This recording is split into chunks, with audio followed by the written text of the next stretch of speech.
Shota Imanaga has made two professional Major League Baseball starts. He's played in Japan prior to coming over here. In his two starts this season, he's gone a total of 10 innings, striking out 12, giving up I believe four hits, 2 hits per game, .4 whip, walks and hits per innings pitched, and he has not walked anybody. Of course, he has an ERA of 0, and he is the starting pitcher for the Chicago Cubs in their game against the Mariners today.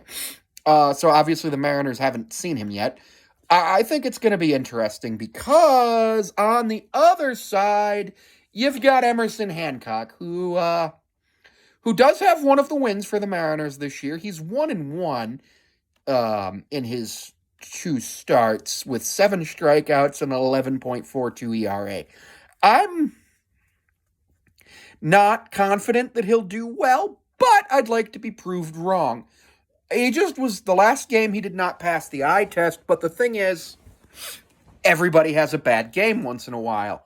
So I'm not going to say that he's not a major league caliber player at this point, but in the 7 games he's played in his career, he's got a 7.4 ERA, struck out 13 in 20 and 2/3 innings pitched with a whip of 1.6.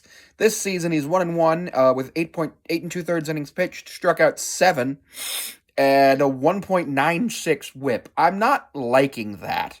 I'm really not liking those numbers. None of those numbers look good. I do think he has the opportunity and chance to turn it around today, as the Cubs don't have a lot of hitters that are doing incredibly well right now.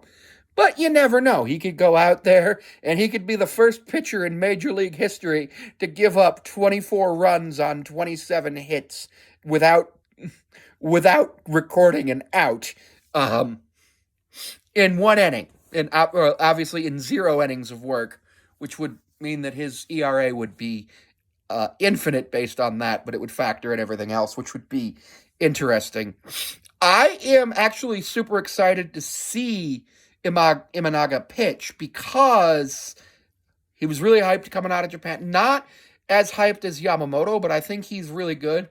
I'm excited to be able to see him pitch. I'm just not excited that our bats are the guys on the other side. Lineup today: Crawford at short, batting first. Julio in center, batting second. Ty France at first base, batting third. Haniger in right field, batting fourth. Polanco at second base, batting fifth. Garver the DH, batting sixth. Dylan Moore, 7th. Dylan Moore is in left field. Luis Arias is at third base and batting 8th. And Sebi Zavala will be doing the catching today, and we hope he can get on base for the first time this season. Because he hasn't yet. 1, 2, 3, 4, 5 of our 5 of our players who have gotten on base are batting under 200.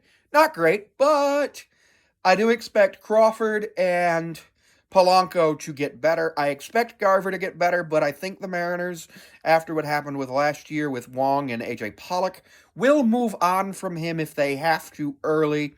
Maybe bring in somebody up from the minors, maybe signing a free agent from off the streets who's like a quadruple A player, something like that. I don't know what's going to happen with Zavala because we do have Garver, who is also able to be a catcher, and he at least can get on base. But they wanted him to be a designated hitter simply because of the fact that he has been injured in the past, and I don't think he's played a full season in a while.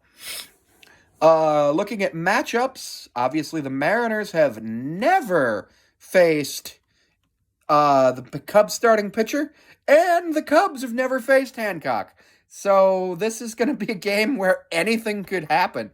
Like, normally a baseball game, you kind of have things where you can expect to have them happen. Mariners load the bases. Somebody's going to hit them with a pitch. Ty France comes up to the plate. There's about a 30% chance somebody's going to hit him with a pitch. He actually potentially could lead the majors in all-time hit by pitch by the end of the season, which is wild to think about. But nobody's seen either pitcher on either team Obviously, they have seen the relievers here and there, so that'll be interesting to see how that goes. Um, if the Cubs get to the Mariners bullpen early, which I kind of expect they do, this is going to be a loss. If the Mariners manage to give up um 3 or 4 runs in that first couple of innings, I'm not confident facing Imanaga that we can score 3 or 4 runs off of him. But you never know. We could go out there and be like that team that just figured him out. So I'm just expecting chaos ball today.